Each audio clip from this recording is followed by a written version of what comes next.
kanilang mga magulang. Di po ba? Ganyan. Pero sila ay isinalin lamang yung pagkakatiwala talaga. Ano po? At dapat nating malaman talaga, sabi nga, ang ating pamamahala, yan, ang ating, maging yung ating mga tangkilik na sa buhay, ano, dapat nating alalahanin na ang lahat ng bagay na nasa atin ay pagmamay-ari ng ating Panginoon. Ano po? Kaya nga, ano ba ang nasa sa atin ay hindi dapat nating hindi talaga atin. Ano po? Yan ay pinagkatiwala lamang na sa atin. Ano ba yung nasa sa atin? Ano ba yung pinagyayaman natin? Diba? Halimbawa, kung ikaw na mayroong 10 hektarya, anong gagawin mo? Magbibili mo para maging pera, pagkatapos bibili mo lahat ng bagay na gusto mo. Yan, ano po, parang hindi maganda. Sabi doon ay, kundi ipinagkatiwala lamang ng Diyos sa atin. Wala tayong karapatang magmay-ari ng mga bagay na ipinagkatiwala sa atin. Ito po makikita kung talagang mahusay po tayong katiwala. Yan. At kung paano natin alagaan sa atin ng Diyos. Sabi doon sa Malakias, okay, kung kayo po ay may mga Bible, buksan po natin ang Malakias chapter 3, verse 8 to 12. Ano po? Punta po tayo sa Malakias. Bago po dumating yan ng Mateo. Malakias.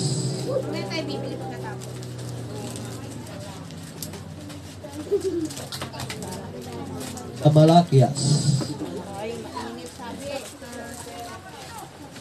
Chapter 3.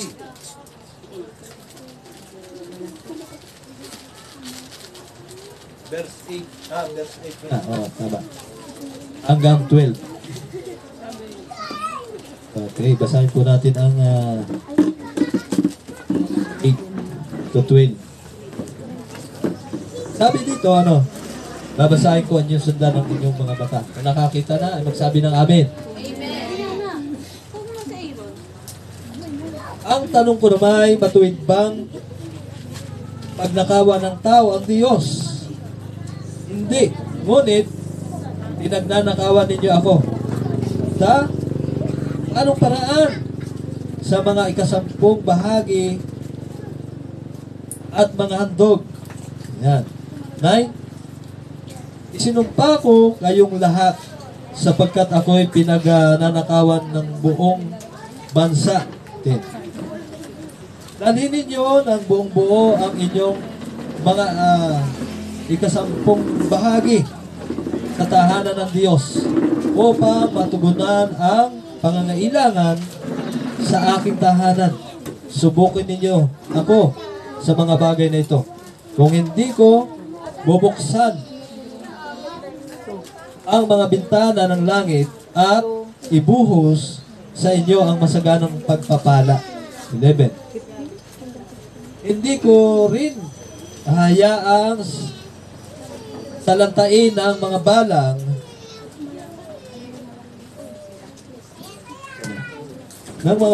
ang inyong mga pananim at mamumunga ng sagana ang inyong mga ubasan. 12. Dahil dito ay sasabihin ng ibang ng lahat ng bansa na kayo'y mapalad sapagkat napakainam manirahan sa inyong lupain, sabi ni Yahweh na makapangyarihan sa lahat.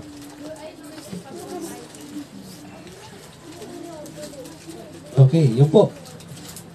Ibig sabihin, kapag tayo po ay katiwala sa lahat ng bagay, ano po? Ang lahat ng bagay ay dapat pala tayo ay nagbabalik ng pasasalamat sa ating Panginoon. Yan. Sa anong kaparaanan? Sabi nga doon ay yung 10 bahagi. Akala natin ay sa lumang tipan. Yun. Kahit na anong gawin natin, sabi nga ay magpakahirap man tayo, gawin man natin, na araw, ang gabi sa pagtatrabaho, hindi pa rin tayo umuunlad. Bakit? Nasa ilalim tayo ng sumpa. Ano po? Sapagkat tayo daw pala ay masakit mang pakinggan na tayo ay minsan ay kung hindi natin dinadala ng buo yung ating ikapo, tinatawag tayong magnanakaw. Ano po? Minsan akala natin naunawaan tayo ng Panginoon. Dahil tayo ay mahihirap. Ano po? Kaya lang, kapag sinabi nating mahirap, talagang yun na yung magiging mangyayari sa ating buhay. Ano po? Kasi may kapangyarihan ng ating mga sinasabi. Ano po? Yung ating mga binibigkas. Kaya wag natin sasabihin tayo mahirap. Sabihin natin ay mayaman tayo. Amin po ba? Amen. Kaya dapat ang ating mga labi ay ingatan natin sa pagkasalita ng mga bagay na negatibo. Ano po? Maging positive po tayo. Upang ang mamuntawi sa ating mga labi ay puro pagpapala. At hindi lamang yon. Nabasa natin ang salita ng Diyos, dapat sinusunod natin yun. Sapagkat sinasabi nga, kapag nalaman mo ang katotohanan na hindi mo ginagawa, nagkakasala ka. Yan. Sa anong kaparaanan, may dalawang bagay lamang dito, para tayo ay pagpalain ng ating Panginoon. Sabi nga doon sa tithes, ay nagbibigay ng kapurihan sa Diyos. Kapag ginagawa natin, binabalik natin sa Panginoon.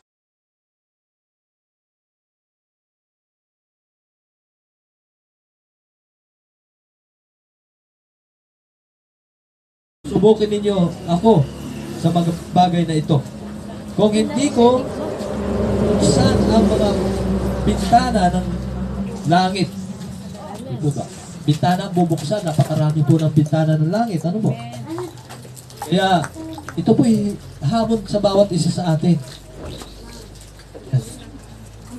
Minsan ay ang katwira natin talaga namang walang-wala tayo.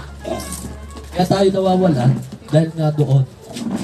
Halip na nangihinayang tayo na talaga yung para sa Panginoon na ibabalik natin sapagkat tayo katiwala lamang.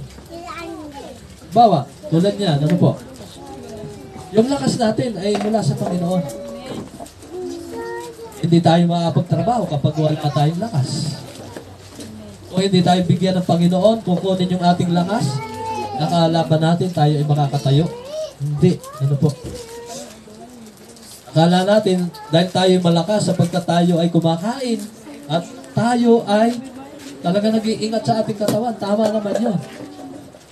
Pero kung it's a prayer natin ang Panginoon na nagbibigay ng kalakasan, nagkakamali tayo.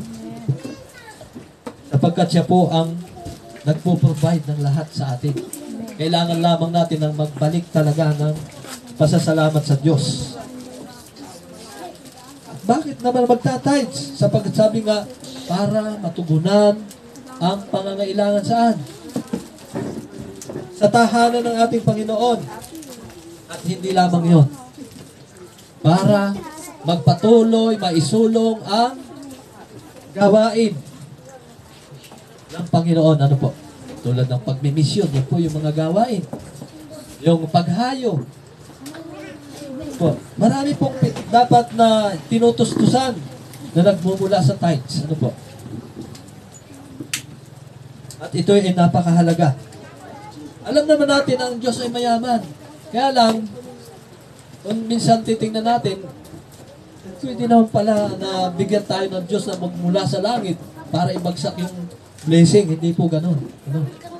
Baka mamaya bumagsak ang mga pera, baka magkabukol-bukol tayo. Hindi po. Narito na sa mundong ito. Nilagay na ng Panginoon talagang mga kailangan natin. Kailangan na lamang nating hanapin, pagtarabahuhan, paghirapan. Ganyan po ang ibig ng Panginoon. Na tayo ay magpakasipag. Hindi tayo kagaya ni Juan Tamad. Po, na nag-iintay ng pagpatak ng bagsak ng bayabas. Yan. Ang nais ng Panginoon ay makita kung gaano tayo katapat sa Kanya. At pag nakita po yan, pagpapalait po tayo ng Diyos. Hindi po tayo paghihirapin. Ang gusto ng Panginoon ay tayo managana. Hindi naman po masama yung tayo ay maging masagana sa lahat ng bagay. Gusto ng Diyos na tayo maging mayaman. Gusto po ba ninyo maging mayaman? Amen. Ang Diyos na rin ang magkakaloob sa iyo para ikaw ay mayroong ihandog, itulong. Kaya nga, dito makikita ang paglago ng isang Kristiyano. Ano po? Paglago sa kanyang pananampalataya, makikita mo po siya. Saan? Kapag ang isang Kristiyano ay 10 taon na o humigit pa, pero hindi marunong magkaloob, mag-tithes, wala pong paglago yan. Dahil kasabay ng paglago ng pananampalataya ay ang pagtatapat niya sa Panginoon patungkol sa pamilira. So, napakahalaga. Kala natin, kapag tayo ay nagbigay sa Panginoon, ay malaki mababawas sa atin. Hindi po yun. Ano po? Sapagkat sinabi ng Panginoon, subukin ninyong gawin ito. Kung hindi ko ibuhos ang masagalang pagpapala, bubuksan niya ang mga bintana ng kalangitan. Ano po? Basta't magtiwala po tayo sa Kanya, sigurado, pagpapalain tayo ng Panginoon. Sabi dito, sa unang Korinto, chapter 9, verse 9 to 8. At chapter 9, verse 9 to 8 and 4. 4 at saka 8 yan. Ano? Sabi dito, okay basa? Sa 4. Talatang 4.